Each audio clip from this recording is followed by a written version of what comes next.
What's up mga ka-Ethantastic? Welcome back to another episode of my Ethantastic travel adventure, where we dive into epic places, rich cultures, and unforgettable experiences.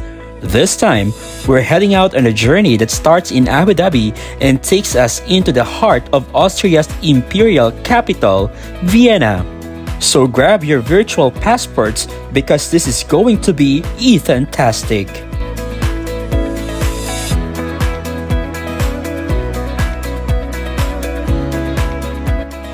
Tara na! Yala yala!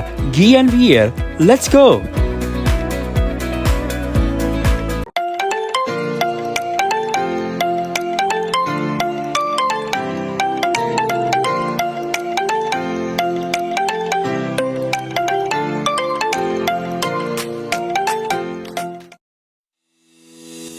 It was a long day in Abu Dhabi. It was my birthday, and I was excited and packed for an adventure that's been on my bucket list for a while. I made my way from home to Zayed International Airport in Abu Dhabi, soaking in the familiar skyline one last time before takeoff.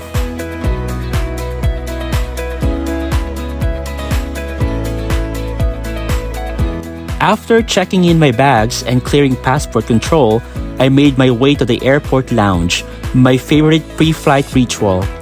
There's something about lounges that feels like a hidden oasis, a quiet pause before the journey begins. With my favorite beverages and a few celebratory snacks to mark my special day, I settled in and let the anticipation build. Later, as I was enjoying dinner, the adventure took an unexpected and thrilling turn. White smoke rose from the Sistine Chapel. Habemus Papam. A new pope had been chosen on my birthday, and I was witnessing history unfold. And I can't wait to see the new pope.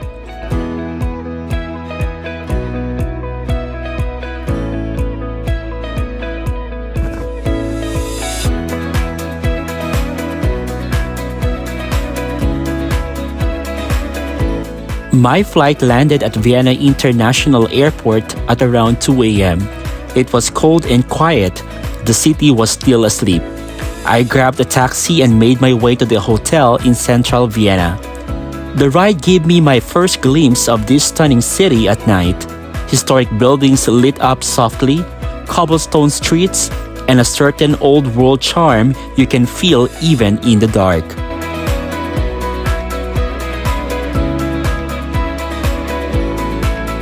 I kicked off the day with a Viennese-style breakfast, and let me tell you, it was delicious. It's moments like this where you pause and realize you're not just traveling, you're living a story.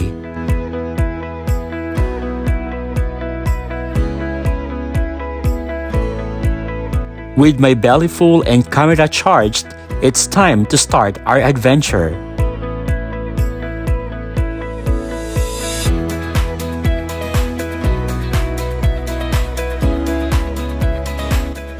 Austria is a stunning country in the heart of Europe, known for its majestic mountains, scenic lakes, and rich cultural traditions.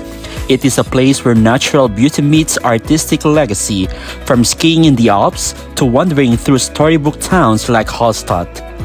Austria has given the world some of its greatest classical composers, including Mozart and Strauss, and its music continues to echo through concert halls and historic streets.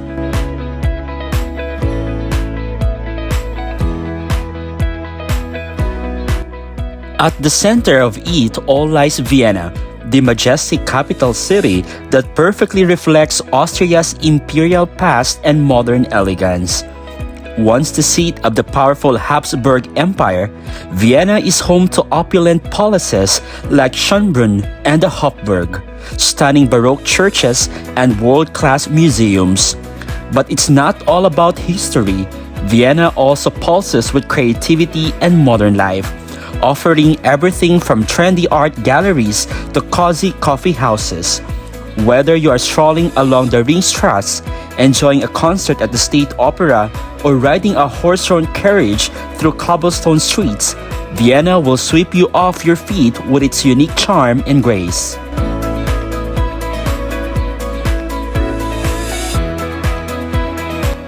Our first stop is the Schönbrunn Palace. Schönbrunn Palace isn't just a building. It's a living testament to the splendor and ambition of the Habsburg Empire. Originally built as a hunting lodge in the late 1600s, it was later transformed by Empress Maria Theresa into the grand imperial summer residence we see today. With more than 1,400 rooms, the palace is a shining example of Baroque architecture, recognized as a UNESCO World Heritage Site. It has hosted generations of royalty, witnessed political history, and stands as a proud symbol of Austria's imperial past.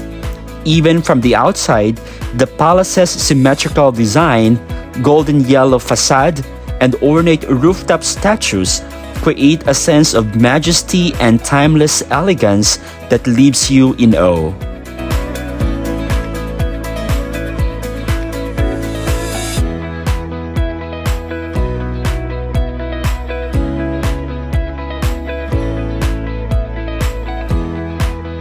Though I didn't go inside the palace itself, the outdoor grounds offered an unforgettable experience of their own. As I wandered through the gardens, I was struck by the harmony and precision in every corner. Marble statues of mythological figures lined the paths, each with its own expressive pose and story frozen in time. The fountains added a refreshing touch, with water flowing gracefully from sculpted basins and figures.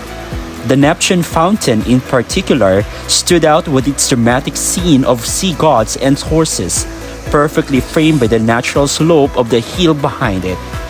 Every element in the garden feels deliberately placed to reflect both art and power, making the entire estate feel like an open-air museum.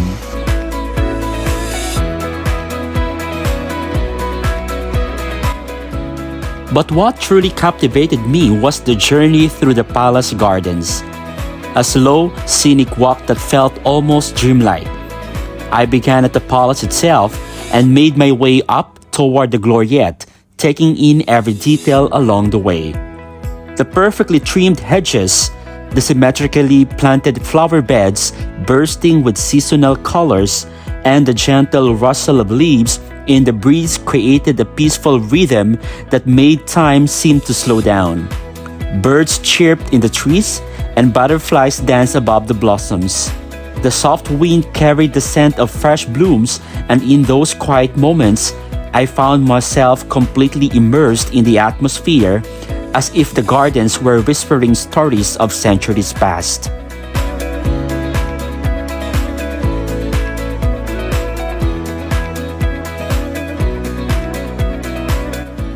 When I finally reached the gloriette at the top of the hill, I turned around and the view took my breath away. From the vantage point, the entire Schönbrunn estate stretched out below, framed by the city of Vienna in the distance. The rooftops of the palace and the carefully arranged gardens, and even parts of the city's skyline were visible, bathed in golden afternoon light.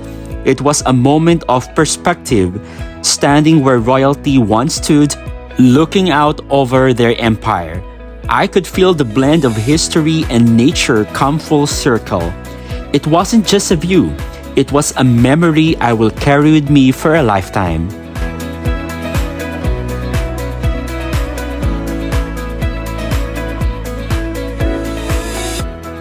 After exploring the palace, it's time to explore the Stephansdom.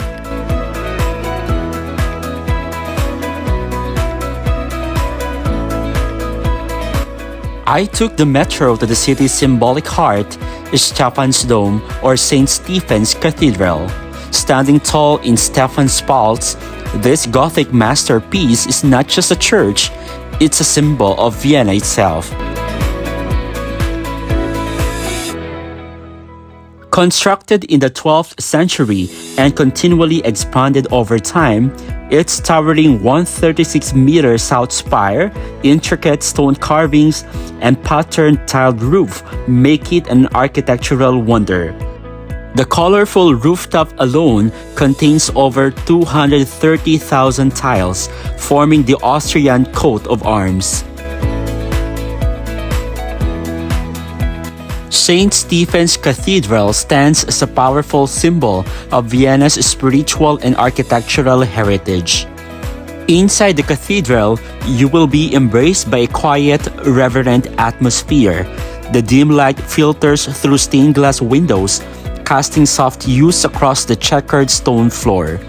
Golden altars glimmer in the flickering candlelight, while detailed woodwork and Baroque chapels invite you to pause and reflect. Statues of saints and angels line in the interior, silently watching over visitors, their expressions carved with deep devotion. Beneath the cathedral lies a hidden world, the catacombs, where cardinals, bishops, and even members of the Habsburg dynasty were laid to rest.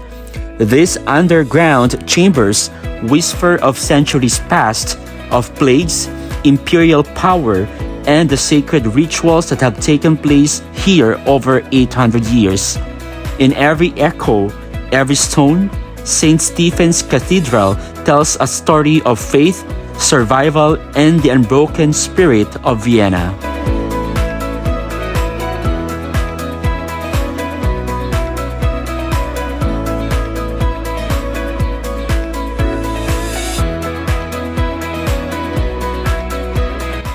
Just a few streets away, I found a gem hidden among the shops and cafes, Peter's Kirche, or St. Peter's Church. It's a bit off the beaten path, but absolutely worth the stop.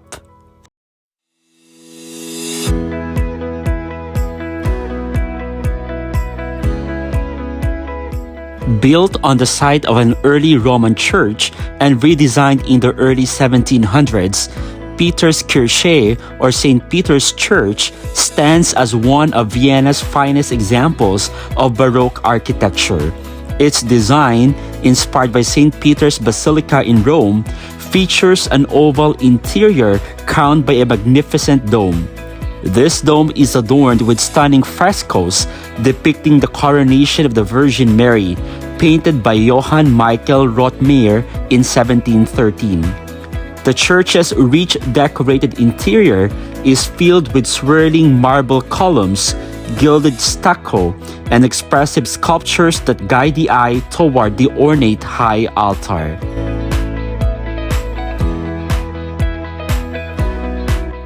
In 1970, the Archbishop of Vienna, Franz Cardinal Koenig, entrusted the pastoral care of Peter's Kirche to the priests of Opus Dei. Since then, they have continued the church's mission, maintaining its spiritual vibrancy and ensuring that daily mass and confessions remain accessible to all. This stewardship has preserved the church's intimate and contemplative atmosphere, offering visitors a peaceful retreat amidst the bustling city.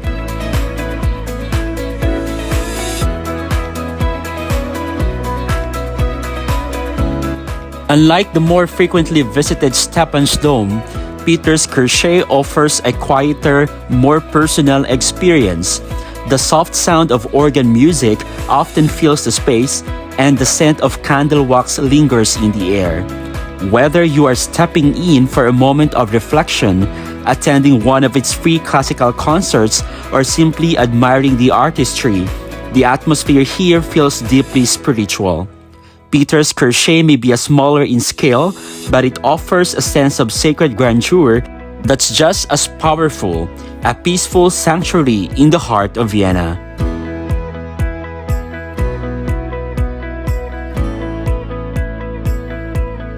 After all that walking, I hopped back on a tram to see more of Vienna's majestic cityscape.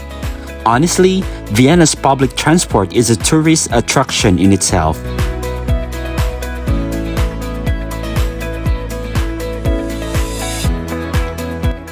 Our next stop, the Austrian Parliament Building.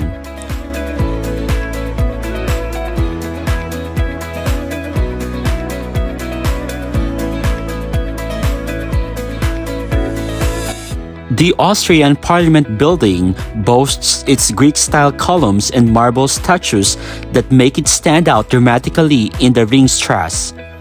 Built in the 19th century, this is where democracy lives in Austria.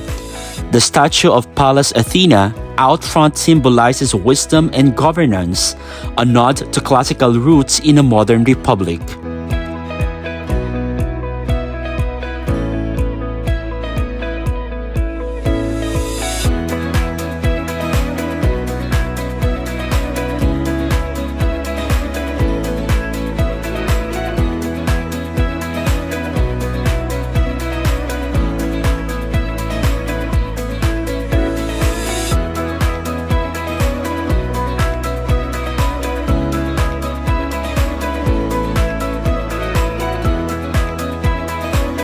Just across from the parliament, I reached Maria Theresian Platz, a magnificent square flanked by twin museums, the Natural History Museum and the Art History Museum. In the center stands a powerful statue of Empress Maria Theresa, a ruler who changed the course of Austrian history. The plaza is a perfect blend of sculpture, history, and cultural prestige.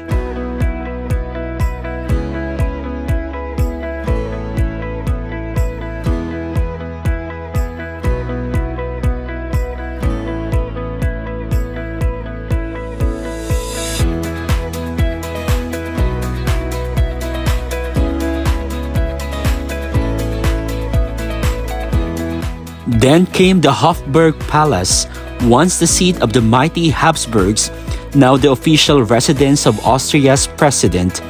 The sprawling complex houses museums, the imperial apartments, the Spanish riding school, and the Sissi Museum dedicated to the beloved Empress Elizabeth.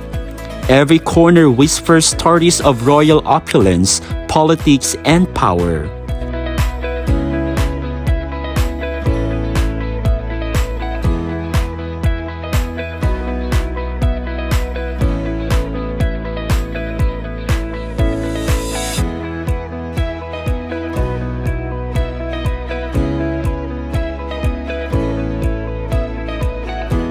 In the tranquil Berggarten, I stopped by the Mozart Monument. The white marble statue of the musical genius is surrounded by a flower bed, an artistic tribute to Vienna's most legendary composer. Standing there, I could almost hear the faint echoes of symphonies floating through time. It was almost 8 in the evening when I took the train to explore the soul of Vienna by night, Naschmarkt, or what locals call the Vienna Night Market.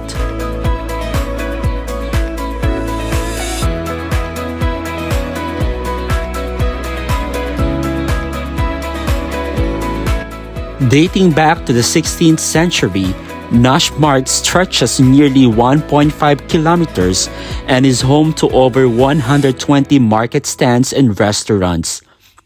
It is a place where cultures collide. You will find Austrian cheeses next to Turkish spices, Asian dumplings beside schnitzel, and at night, it comes alive with music, laughter, and the smell of street food.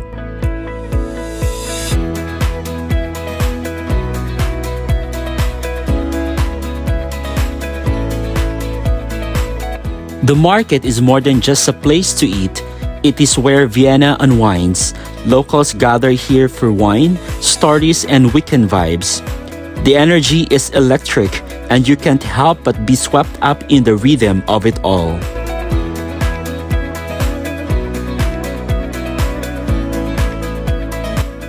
After having dinner and buying some souvenirs, I went to Schwedenplatz, where I found a street musician playing a hauntingly beautiful tune on his musical instrument. With Vienna's cold breeze around me, it felt like the perfect end to a perfect day.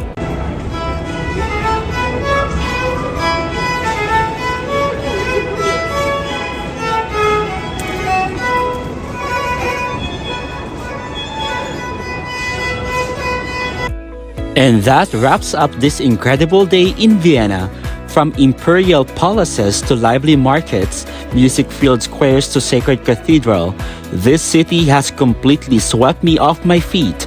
Stay tuned because next, we're heading to another European country for more epic adventures.